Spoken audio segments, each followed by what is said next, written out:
Man, welcome back to That's Dope, man. I'm your boy Rashad Taylor. I'm super excited about today's episode, man. I'll be honest. When I was kind of framing the idea of doing That's Dope, man, my man is one of the first people I had in mind to kind of bring on, just because somebody I've known for again quite a while.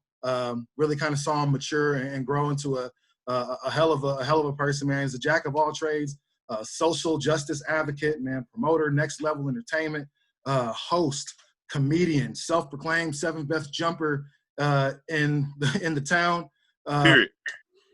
Yeah, I mean that's a fact for him. He is my guy, Seeznin, Sam Thompson. What's happening, bro?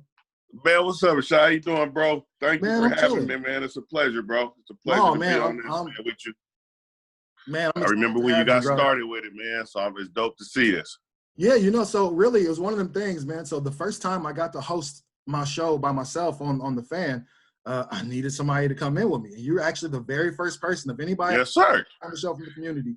You're the first person to come in and actually do that with me. So I appreciate that. They let me do it a lot by myself now and be able to kind of bring that in. But I honestly think, having you in that first time made it a little bit easier for them to be like, okay, well, he ain't just gonna bring anybody on there. It's gonna be able to, flood the air talking about some bullshit and everything. No, it was a good Hey, time, man. bro. I appreciate it. I'm good to see you still getting it going, fam. Man, trying to be like you, man. I keep telling you that, bro. So I'm looking at here and I'm looking at the lineup like most of us, man. Quarantine has got us hand down out here, bro. Like, Listen, our barbers are essential. I'm gonna say that now. Like, I don't know, period. got us looking out here crazy. Girls is doing their own box braids, looking crazy out here on the and you. I mean, do you like those posts? I see a lot of them be up there. Like, I just did my own box braids, or I let my daughter do my box. Listen, man, baby hair is looking real grown right now.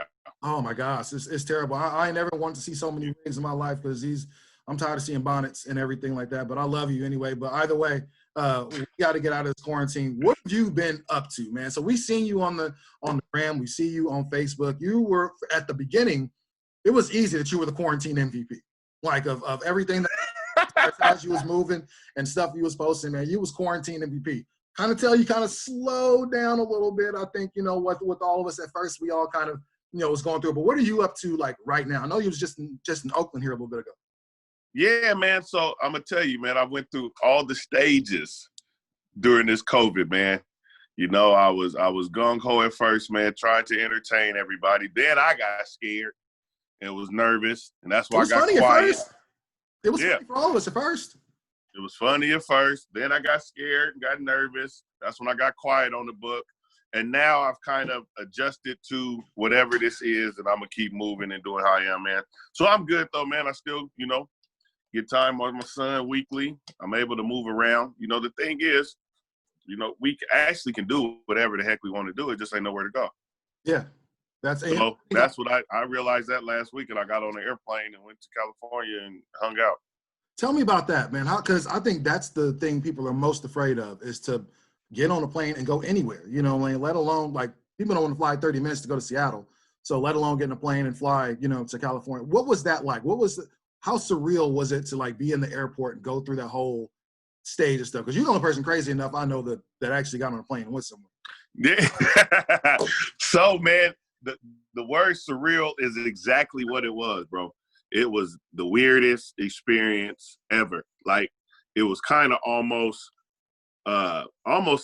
scary. So because you get into the airport, right? It's nobody there. There's no counters open. It was two people at the thing. Everybody's full gloved and masked. It's a person directing you there.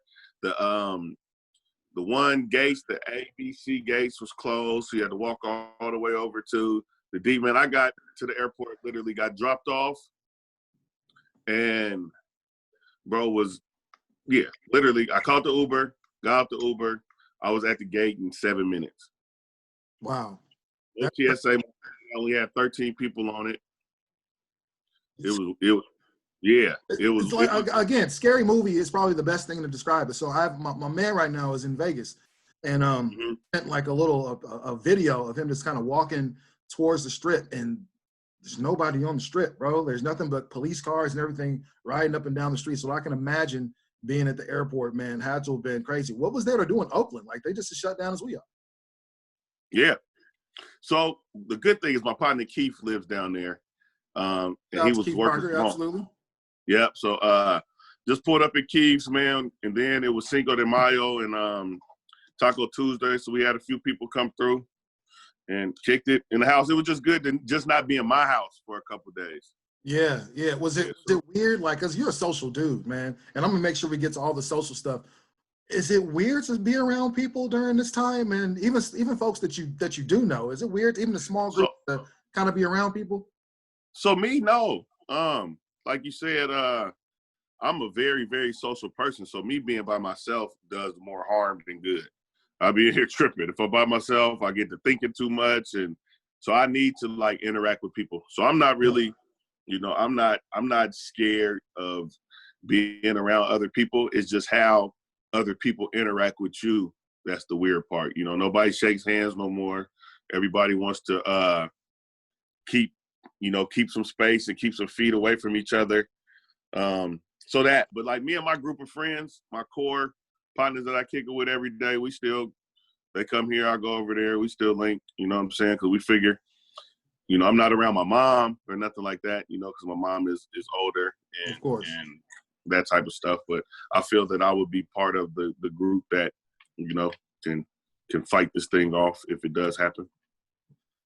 We see like small businesses all across the state, across the country, really have been across the world. Damn, I don't know why I just keep making it the world about being here. The world, been shut down.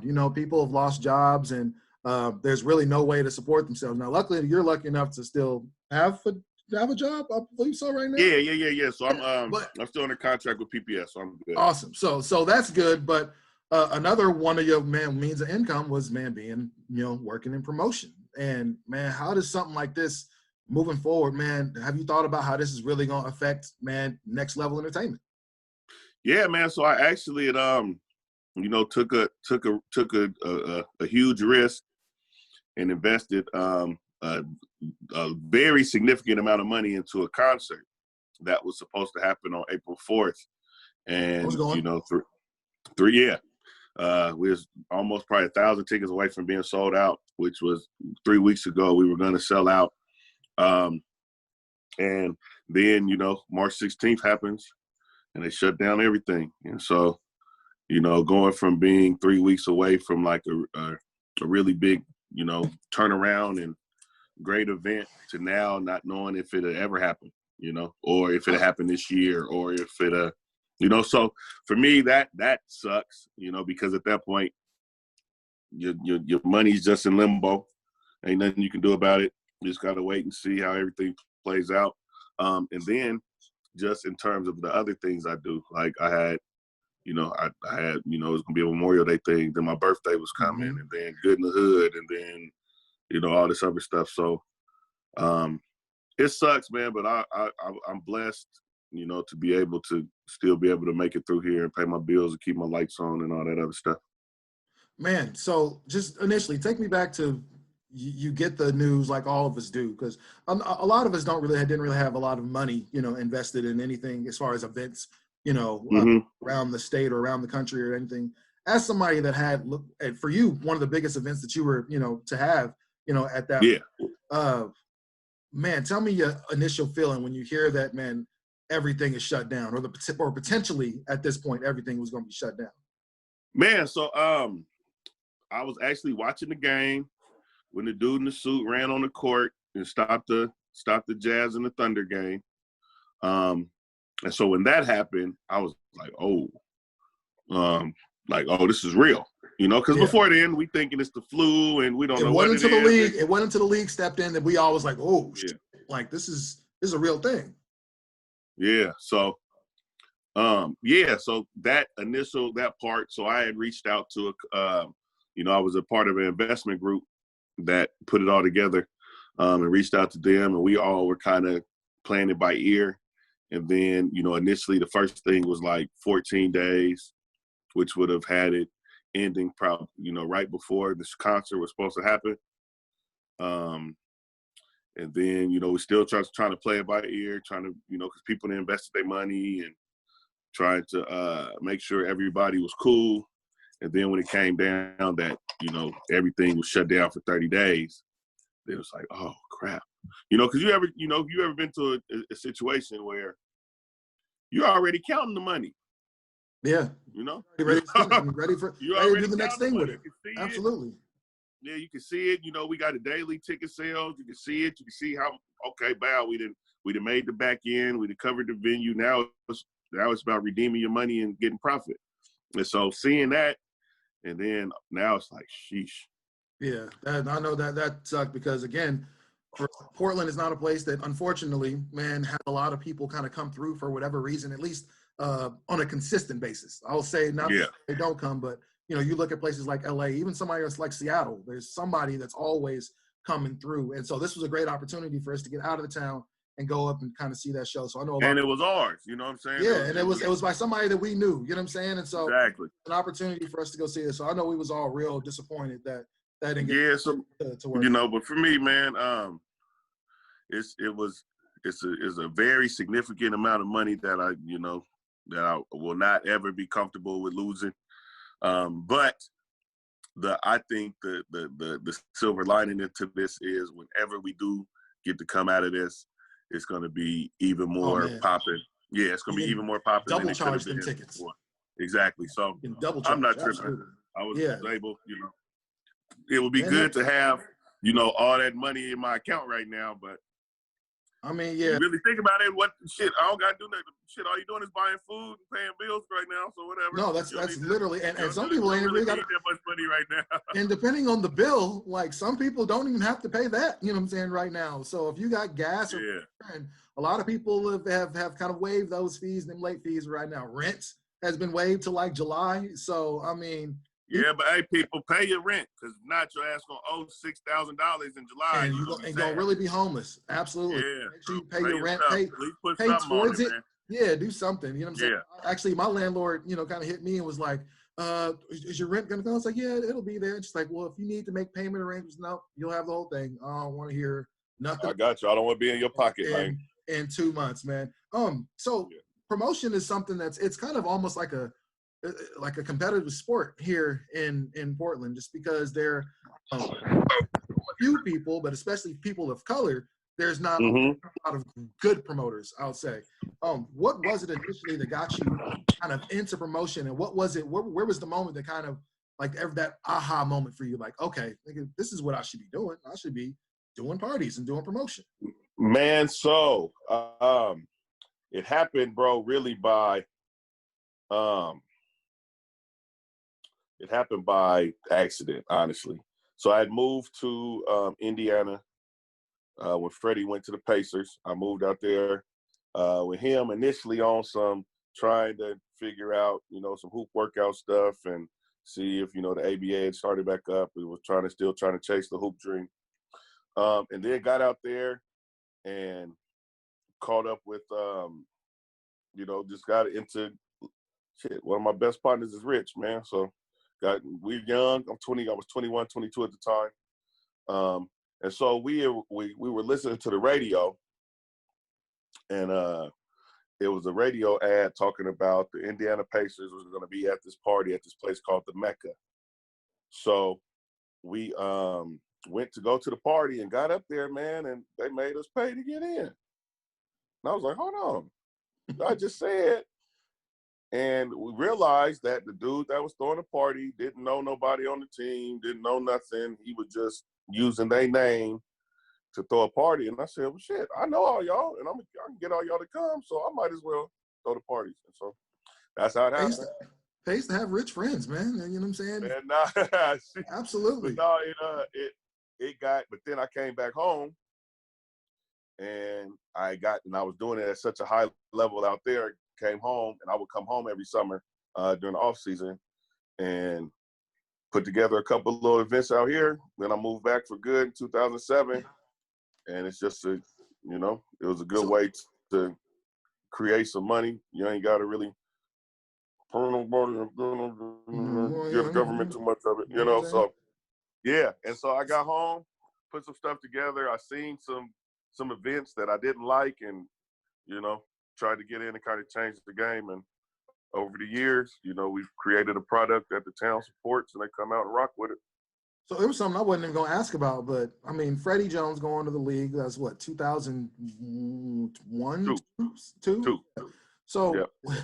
what's it like being the homeboy of man, somebody that's just made it and they've basically struck rich, like an NBA star? Freddie Jones actually went on to become a dunk contest winner, and had a little bit of shine on him for a little bit in the NBA. What was it like being 2021 in that situation where for you around a lot of people to where money really wasn't a thing?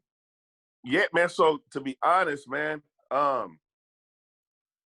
came home.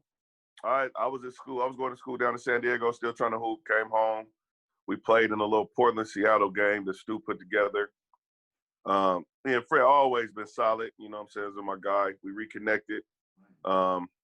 Ended up just popping it all summer. September came around. He's like, bro, what you about to do? I'm like, shit, I think I'm about to go to the school down in Phoenix. I was about to go to this little NAIA down in Phoenix. He was like, man, you think you want to come to Indiana? I was like, when? He was like, tomorrow. I was like, went out there. And, bro, it was fun, man. Like I said, bro, the Pacers were really good at the time. Jermaine O'Neal was the best center in the Eastern Conference. Ron Artest was the best defender in the league. Jamal Tinsley was an up-and-coming point guard. Al Harrington was one of the better six men in the league. Reggie Miller was coming down to the end of his career. So they were really good. And the dope thing about it was everybody outside of Reggie was between 21 and 25. So everybody was kids, Everybody so was we kicking all, we was all into the same stuff, going out, kicking it. And the Colts was cold at the time. So this is when the Colts was going to the Super Bowl, and that's the Edgerrin James and Peyton Manning Colts too. Yeah. Edgerrin James, Ricky Wayne, Dwight Freeney, Cato June, all them dudes was out. And so it was just a bunch of young dudes kicking it. And for me, man, I've always been, a outgoing and guy. So, it didn't hurt. I was able to maneuver, and I got Freddie to do a lot of stuff that he wasn't doing. He was a quiet one. I'm the one that talked. So, man, we had a really, really good time. I love that, man. I was like the best 3-4 years, that I remember for a long time.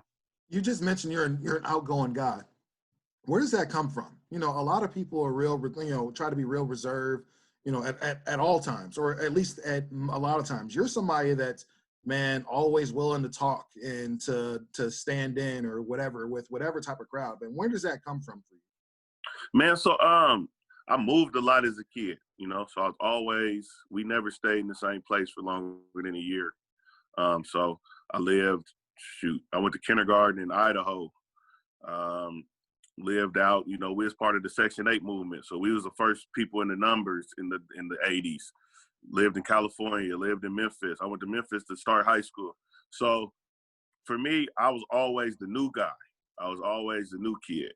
And so I had to come into situations like, I'm here. And so, it made me be outgoing because I was always having to make new friends every year. And so it just, it transferred over to, as I got older, I'm comfortable being in uncomfortable situations. I'm comfortable being in rooms with people and all that stuff. So a lot of it comes from how I was raised, and that's just my personality. My son is like the exact same way. He's your son. Oh, I'm gonna definitely get to. I got some jet questions. I got that on deck. So a long time ago, when I transferred to Grant in 1998, met Seeznin Salt. Since then, it's been shortened to just Seeznin. Tell who is Seeznin? So, man, it's a crazy story. So it's about 3-4 people who take credit for giving me the name Seeznin Salt. Brandon Brooks, Eldrick, and a couple other cats said they came up with it. I don't remember. I just know the Snoop had a song that said, "Ain't my fault they call me Mr. Seeznin Salt." And so that's where it came from there. But Seeznin, man, Seeznin is the party version of Sam. It's the one that is on the scene, likes to kick it, likes to travel, Sam, I just like to chill, go to the bar, hang with my friends. I'm always loud, so that person he's loud, both of them. But Seeznin is that's the partier. That's the one that throw the parties and does the comedy and all that other stuff. What does Sam Thompson think of Seeznin? He crazy. Sam Thompson's getting tired of him, man. Sam Thompson is mad at Seeznin because Seezn's the reason Sam Thompson ain't got no damn wife. Well, I mean, so why do you think that is? I had this conversation the other day. It's like, man, men and women, we're just looking for different stuff, man. You know what I'm saying? I think a lot of times, man, we looked at least not me included, I guess I'll say this, man, people put themselves on this weird kind of timeline, right? Like, man, I'll be married at 28. I got to have kids by 30. I got to do this. I'm not trying to be 38, with no kids. But now here it is. You're what, approaching 39? Yeah. I'll be 39 in a couple 39, weeks. Man, 39 in a couple weeks. When is it going to be time for Seeznin to? That's the problem. It ain't never going to be time for Seeznin. Because we know they out there. I've seen your comment sections. I see the thirst trap is there. Like I see you wish for one of them, man. What's going on? Man, so to be honest, man, Seeznin must cease to exist for Sam Thompson to have man, because like you said, man, I am a very, very, very boisterous person. And so it takes a special type of female to deal with the way that I talk on the internet and how I interact with people and, and just even in the stuff that I do, like in the promotion game and in the community. I'm always going to be up and around and women and situations like that. And I'm a very flirtatious person. So I don't know, man. If somebody is cool and rocking with this and understanding that this is just a persona and, a means to ends with certain stuff, then I guess. But if not, man, I actually really enjoy just the life I got right now, bro. It's pretty cool. It's one woman I married, man, but she don't live here and she ain't trying to move here and I ain't moving there. So, I mean, it's a sacrifice you're gonna have to make. I mean, shoot, if you want that, then you move there. But I ain't not moving anywhere for anybody. I wouldn't argue. My son is here, man. I ain't going nowhere. And that's a big reason I didn't do a lot of stuff as my little dude. So, serious question for you, I suppose. Yes, sir. You are one of them dudes that's I've known you and I've known you for a while. So when you say certain stuff on the internet, man, I know he's playing, you know what I'm saying? He's trolling. He's doing that's what you do on the internet. You know what I'm saying? He's saying something, he's getting a response and stuff like that. There are some people that feel, and you know this, and you end up kind of, talking about it sometimes. There's some people that feel like there's Sam the clown, the one that's just always playing. And then there's another one that says, here's Sam, the activist and everything. And there's people that feel like you can't be both. Do you think it's possible to be both? I don't know. I don't think a person is just one thing.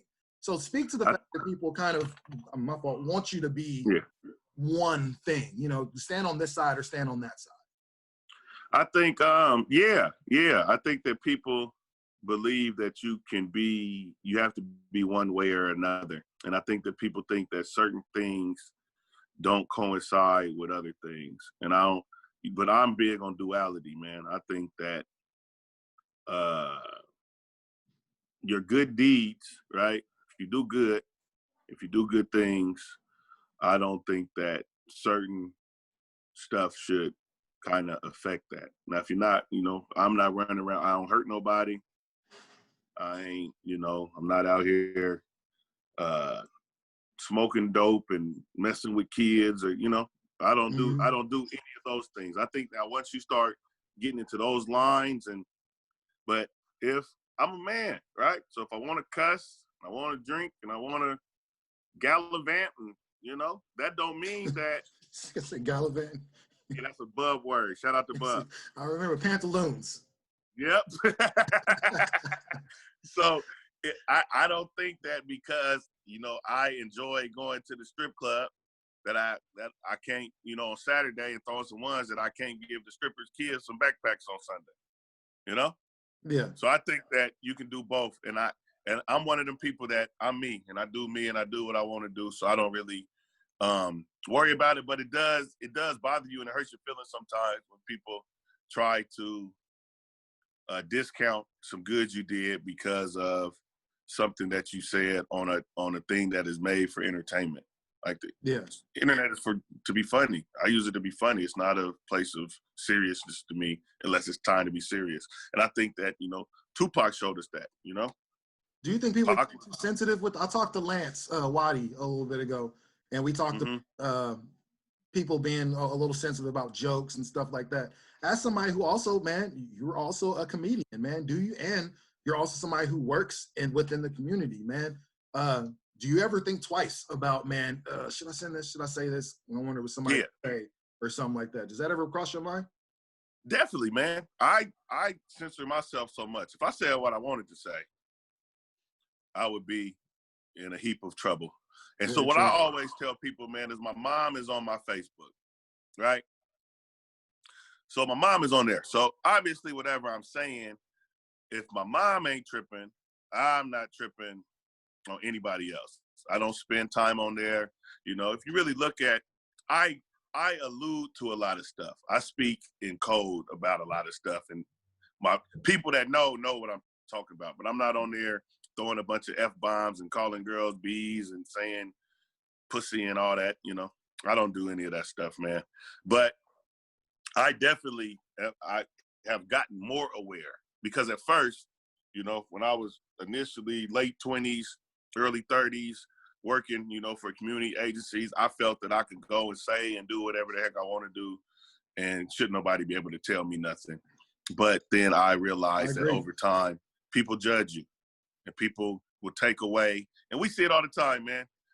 People can do great stuff and then have one minor transgression and now it takes away all the good work that they did. Yeah, absolutely. So I try to be conscious of stuff, and it's just certain stuff that I don't even dig into.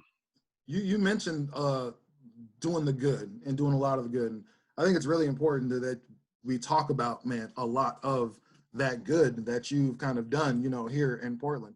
Why is it so important for you to make sure you give back to the community, more specifically to all the kids and a lot of the young people that you work with? Because I was a kid that needed help, man. My mom needed help with me. I needed help. It was some Christmases that we needed help getting stuff for Christmas. It was times that we needed help getting stuff for school, getting school clothes and school supplies. And so I was a community kid. I was raised in the DAPOs and all of these different programs where, Black men and women took their time to kind of invest in some other people's kids.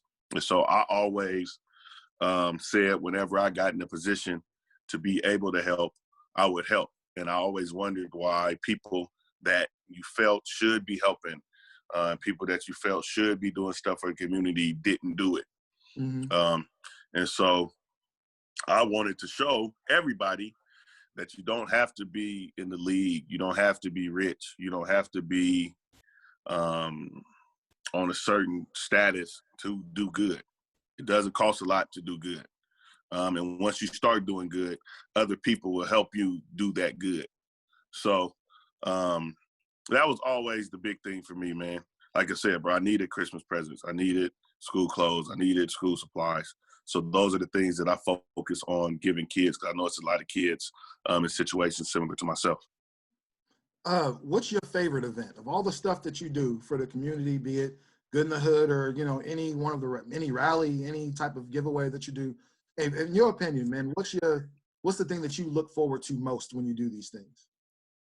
Man, that's a tie. It's a tie.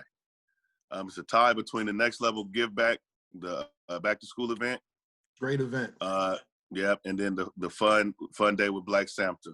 I enjoy both of those. Tell me about Black Santa, man. Tell me a little bit about that, because again, I understand why you didn't. There's not a whole lot of Black representation. Just this past Christmas, I was looking for just either Black nativity stuff or just Black Christmas themed, items across the city or anywhere. What not? There's nothing there. Tell me about Black Santa.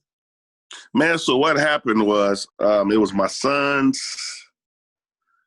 first Christmas that he knew it was, he knew what was going on. That was 3 years ago.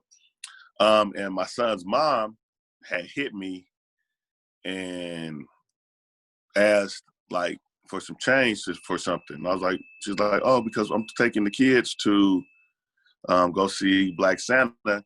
And I think whoever it was like charging $20. And I was like, no, I'm not. Hell no, I'm not about to pay nobody no $20 to do something that, you know what? Matter of fact, I do it. And so that was, man, we put the first one together in 3 days, probably, or like 5 days. I put on Facebook, say, hey man, I called the Elks, said, hey, I want to do this on Sunday. Is it open? Bob called them, went and got a Santa costume, rented out a sleigh, painted my beard, and put it together, because I don't feel that being of service should cost the community. Like, shouldn't nobody have to pay for? Yeah, that's and then weird. I get having to take a picture with Santa. Like, oh, here's $5 for the picture. Okay, like I think we all did that at a point, the Easter Bunny or Santa. But $20, like that's that's a little overboard. Yeah. So what it grown into with us was, the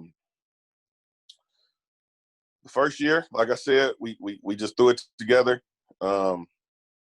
Supreme Optics, my guy Deron Patterson, he comes, he takes the pictures for free.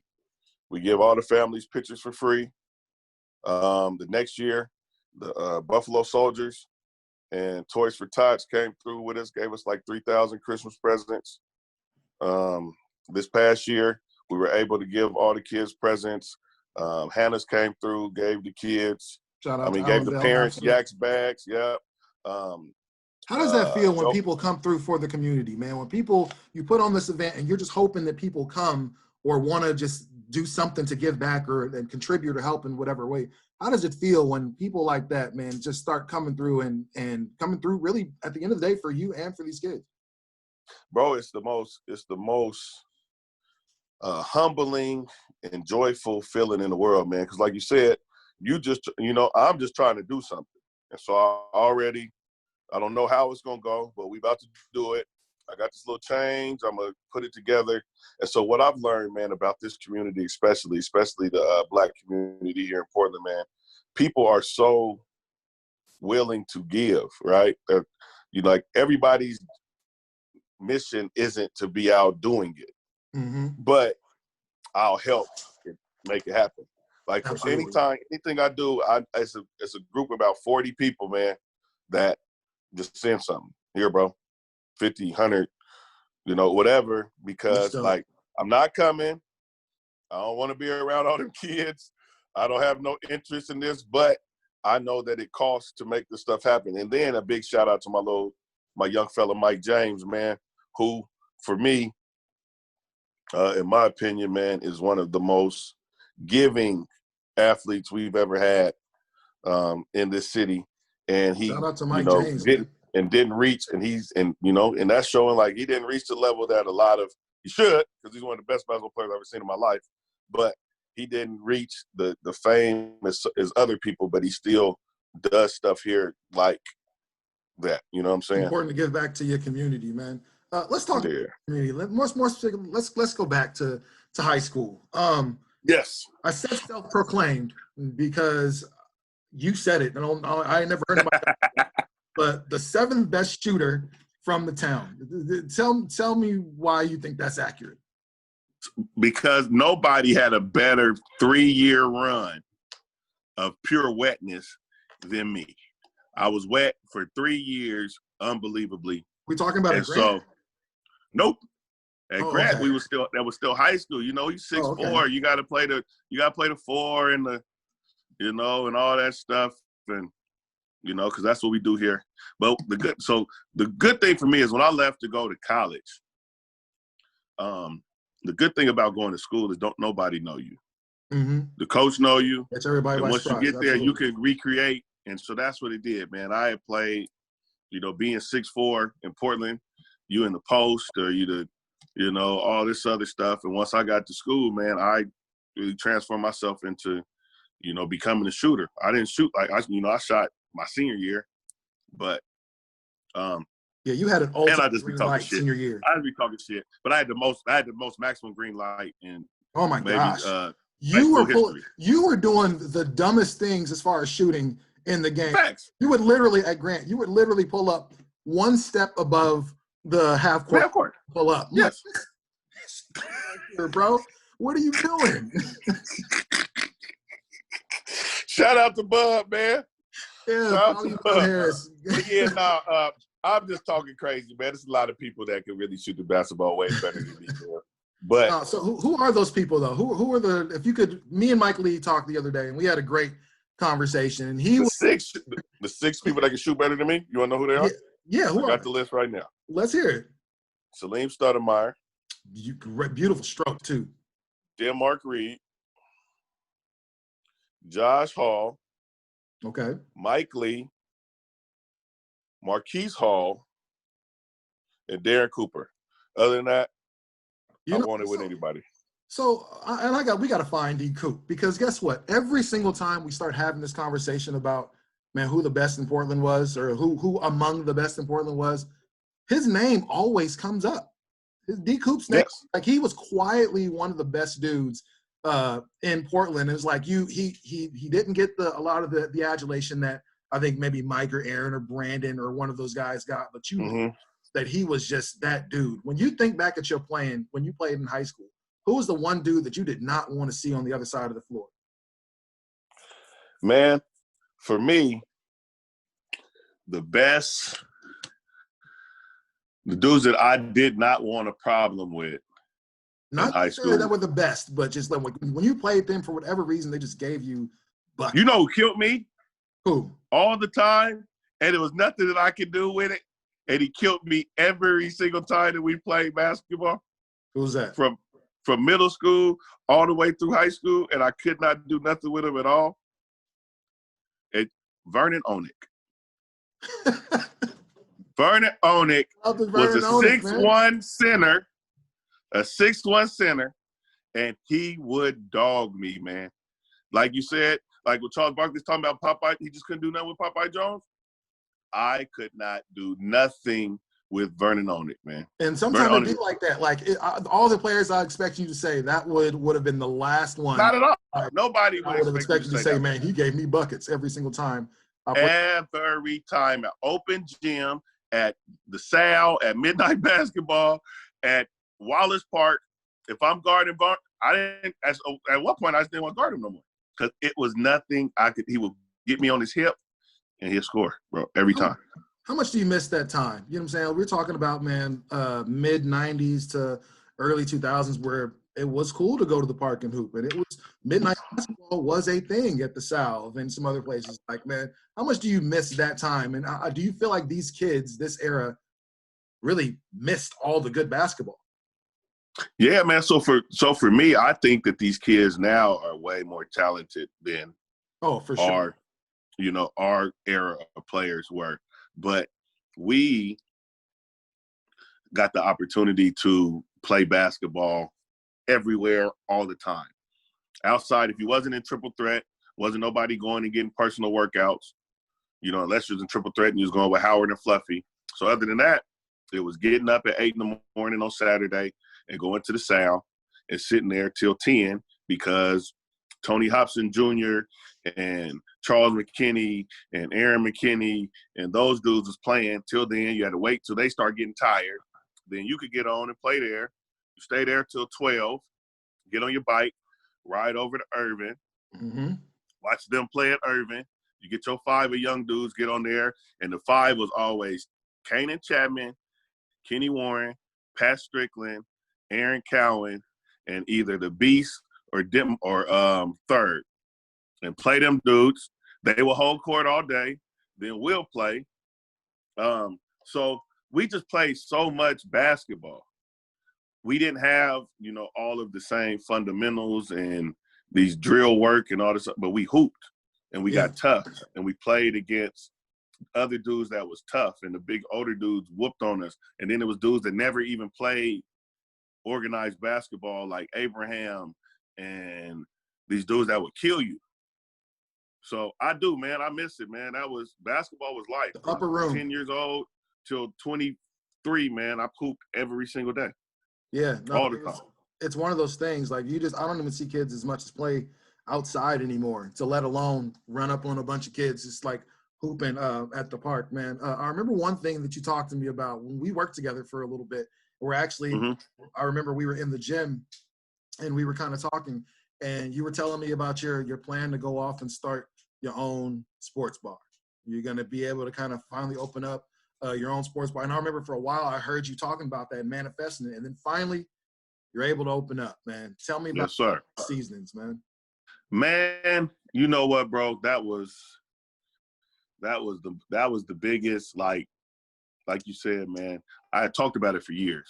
Didn't know how it was gonna happen. Didn't know, but I always, because it started with the huddle. Mm-hmm. It started with the huddle. Me and Dre Lawrence had started going to the huddle every day, every day after work during SEI summertime. We'd go every day after work. And then we got that popping. I got cool with the owner there, became like part owner of that, just off of my ability to bring people together.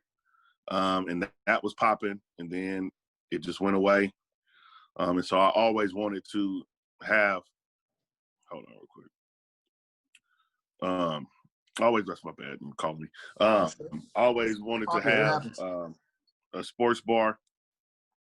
And man, when it finally came into fruition and happened, that was the happiest day of my life, man. When I finally got it, had the opening, and it was doing really well. Unfortunately, man, some things happened and it wasn't able to sustain. But that's probably one of my prouder accomplishments. I was 29, man, at the time. I was, at the time I was the youngest. Yeah, I was the youngest. The food was legit. The drinks were reasonably priced and stiff. Like it was a cool spot, man. And then the vibe was right, man. It was always a lot of girls in there. Absolutely, man. It was cool. I had the prettiest bartenders in America.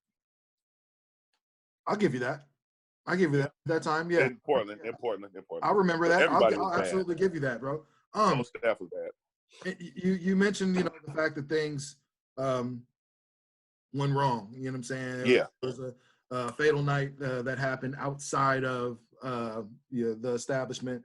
And then it seemed like everybody, all the media outlets pointed the fingers at you and said, this is because it was a gang spot. And this was where all the Crips and all the Bloods, this is where they come to kick it and everything. How did that make you feel, knowing how much work that you had really done to start this and knowing how much work you did in the community to get to this point to where you want to give people somewhere fun to go on a more consistent basis than just throwing a party, and then you get labeled as like the gang member? Yeah, man. So for me, but it really hurt my feelings, man. It hurt my feelings because at that time, Andre Payton had just passed, one of my students, September 25th, 2010. He had passed, and I started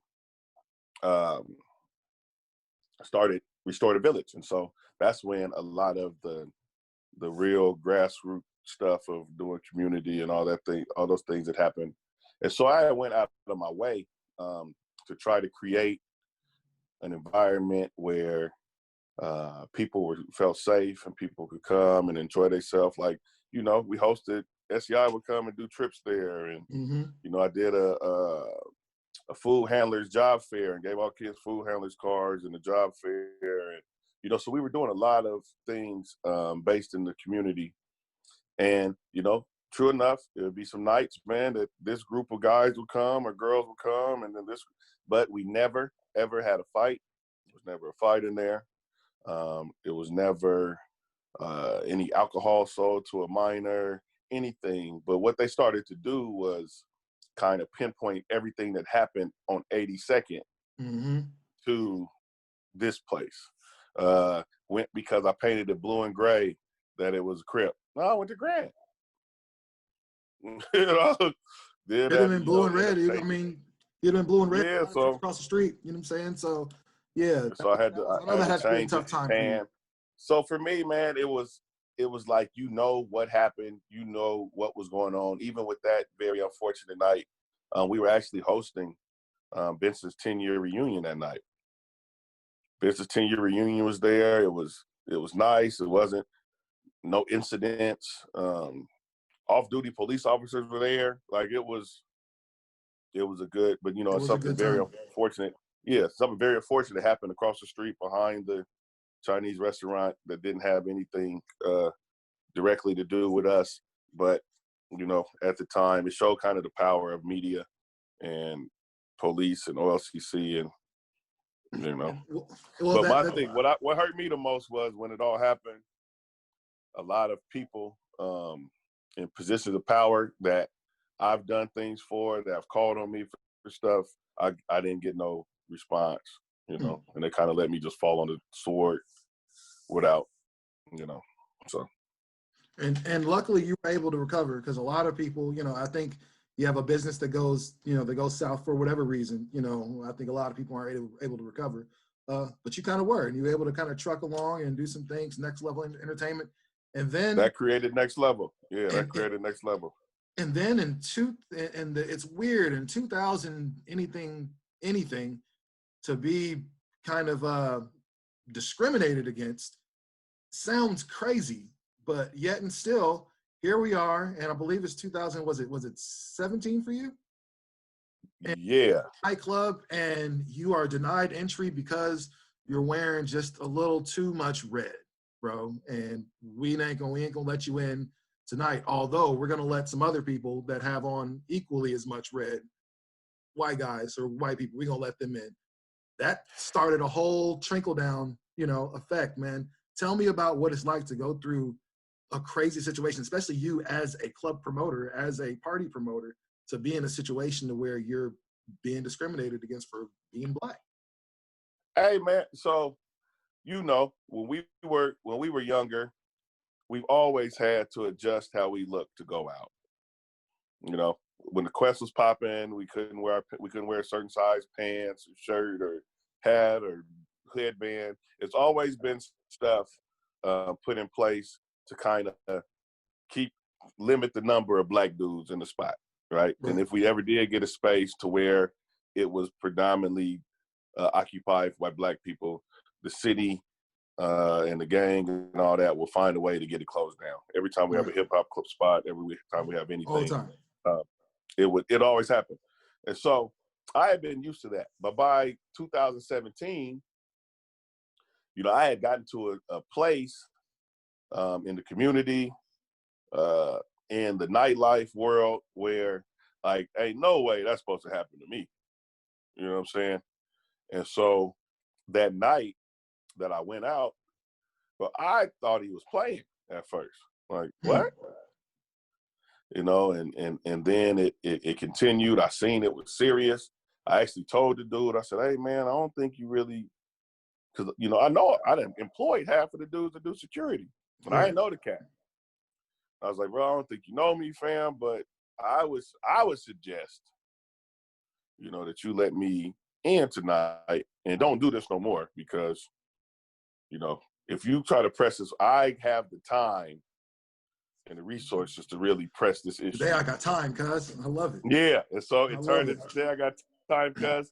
And as we got into the process, it once you peel back some layers, it showed a dirty, dirty, dirty world that was really systemically targeting folks that look like me and you.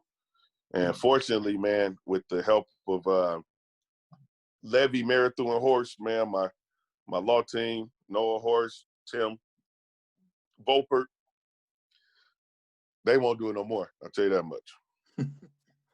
They won't do it no more. I remember looking on Facebook and saw one message from you, and this one I'll always remember. The eagle is landed. I think we all kind of knew exactly what you meant, but most people can never understand like what it's like to come with a large lump sum, you know what I'm saying, of money at any point, man. First initial reactions after you see your now settlement check for everything that's going on, without giving any details. What's your first initial reaction when you see the numbers? Nigga, it's on. This summer's about to be lit. And bro, Listen, you must so have I'm had gonna the tell you most the epic truth, man. summer. You had to have the most epic summer. So I saw you. I think I saw you like 3 times over the summer. And the first time was at, I think it was a Century. And you said to me, and I'll never forget it. And he was like, "Shot, I'm gonna blow through this money so fast," and I just couldn't stop laughing because because you were telling me the absolute truth at that point, man. But what was it like, just initially, just to know that you got that, and just know that, man, things are gonna be cool for a minute? Bro, I'm gonna be honest with you, man. And I listen, and I'm working hard to do what I told you I was gonna do. I'm about to blow this shit. But but man, to be honest, it was, bro, it was surreal. It's like what the like this is mine? Mm-hmm. And I literally, and it's not, I ain't millions and millions of dollars, but it was like I literally can like really go do whatever I want to do right now. Yeah, you're good. I can make sure my mom is straight, Which so I that think was is the the first goal for part. everybody. Yeah, everybody just wants to be, man, good. I can do whatever I want to. I went, yeah. So that was, and so literally, just like I told you, I said, bro, I am about to kick it. I'm about to have the greatest summer in life, and I surely did that. Yeah, And it was just it was crazy because I didn't, I went into it, and I'll be completely honest with you, man. I went into it, and when I first met with my lawyer, he was like, "Oh, you do got a case. This is crazy." He said, "Man, shoot, if we leave here with $10,000, man, that'd be great." I was like, 10 racks? Hell yeah. I was like, little, nigga, extra 10? I'm like, boom, I gotta give you 3. I keep 7. Oh man, I am about to Vegas. Here I come. I'm about to kick it. I got a job. I got some money already. But for it to eagle up, yeah, because once they start, because then these people, then you realize the difference between us and white folks sometimes. They saying when they said the first number to me, I was like, nigga, let's take it. mm-hmm. No, I said, you telling me that got probably $1,300 right now to my life to turn down this? Yeah, that's crazy. So no, it was dope, man. I was able to, really bless my mom. How was put that? her in a good situation. How was that? Because I think, of all the purchases that you could have made, to really lace your mom or lace your parents, I think that's what all of us ultimately, want to do. Want to be able to give to your parents, man. What did that feel like for you? As somebody coming like you, man, single parent household. I know you, were able to reconnect with your father and everything, which is amazing. Yeah. Your mom, was the one that raised you and was able to do all that stuff. And for you to be in a position to, mom, here, this is for you. What was that like for you? Man, it was dope. That's literally the first thing I did. They called me. I had just got back from my dad's 70th birthday, matter of fact. While I was there, they hit me like, hey, the bag is here. So I went, picked it up, took some shots, drunk with them. They was happy just like I was. And went to the bank.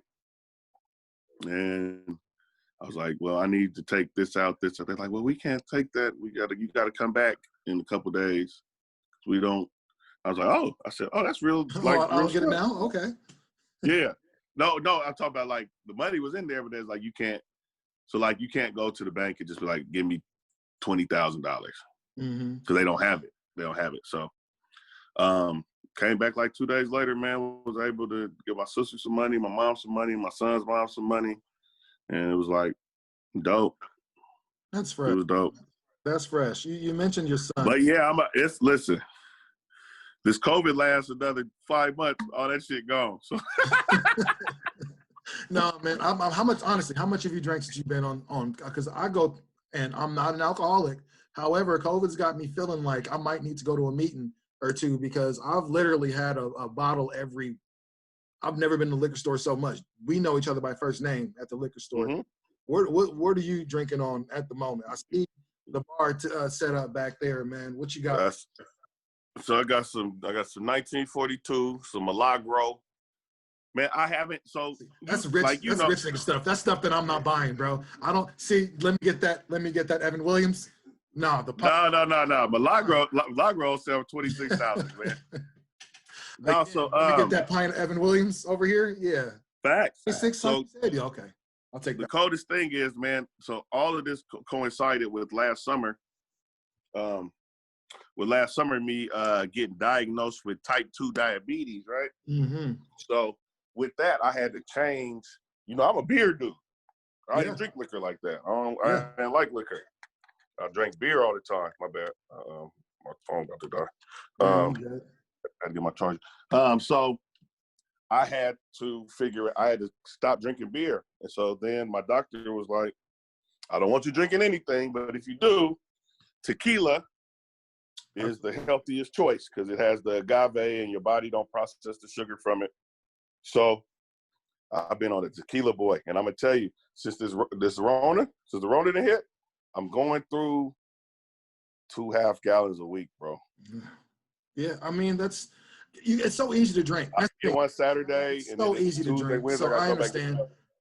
It's versatile. You can make margaritas with it, like on a hot day, like we had. You know what I'm saying? So I totally. Oh, shot. No, I'm doing it shot for shot. Well, there you go, man. I mean, no, you know why? Because you got company. You feel me? Yeah. But yeah. I created an underworld on House Party, bro. Yeah, I saw that.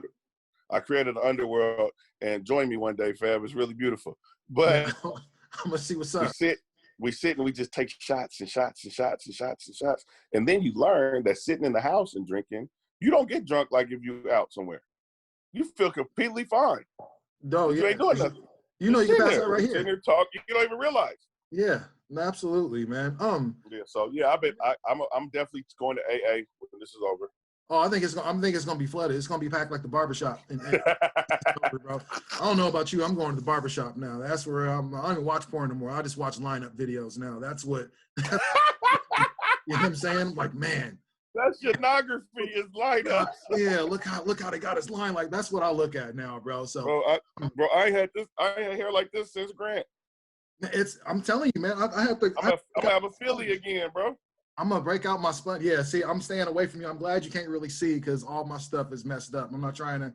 Yeah, we all were down here, fam. Yeah, we got them Andrew Luck neck beards and stuff, man. Yes. You mentioned your son, and Jet is going to be an internet sensation if we've ever seen it, man. He's it's hard to not know what he is. I remember Sam Thompson pre-Jet. How did he change your life, man? Because becoming a dad was one of those things that, man, I used to do a lot of stuff one day, and then, man, kid came and completely changed the way I move. Man, how did he change the way you move? Bro, it literally reconfigured my whole existence. Because before my son, I've been able to, like, I've always been single, and if I had a girlfriend, I was still single. So I've always been able to do whatever I wanted to do, move however I wanted to move.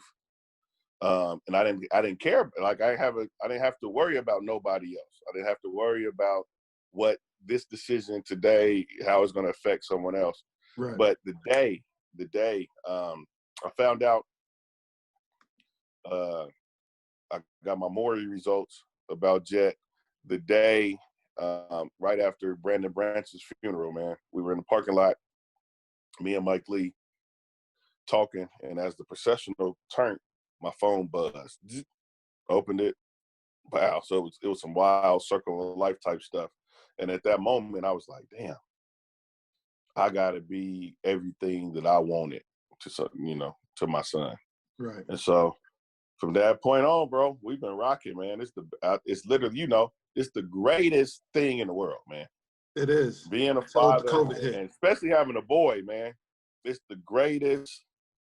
Like, you got a you. It's a little you that you can form and shape into what you want to be. And bro, it changed everything, man. It changed everything.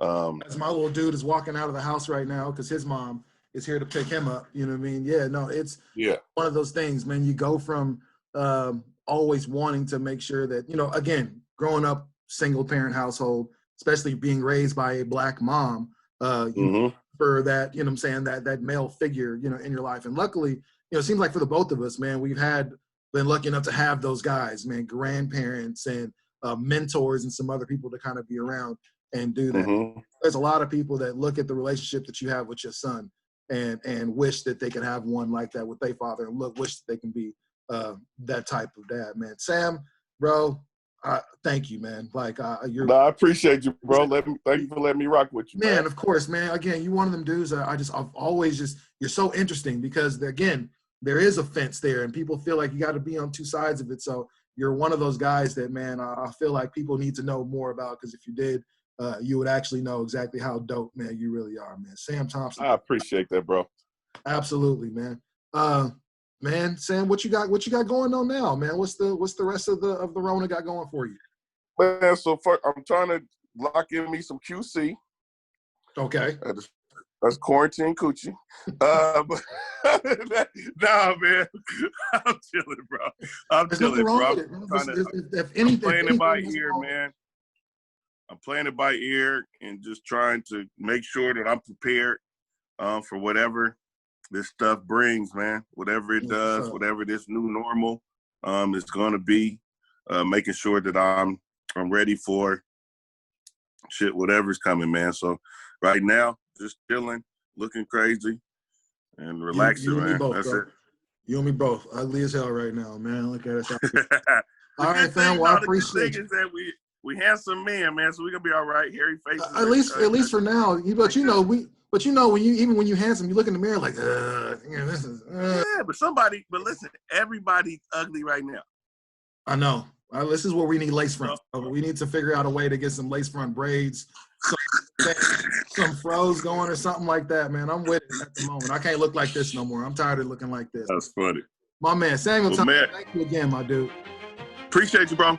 Take care. Absolutely, fam. And that was my dude, Sam Thompson, man. Somebody who just continues to do his thing here, man. I appreciate him for coming in and rock with us here on That Dope. Well, again, another episode up, another one down. That's my guy, Sam Thompson. I'm Rashad Taylor. That's Dope.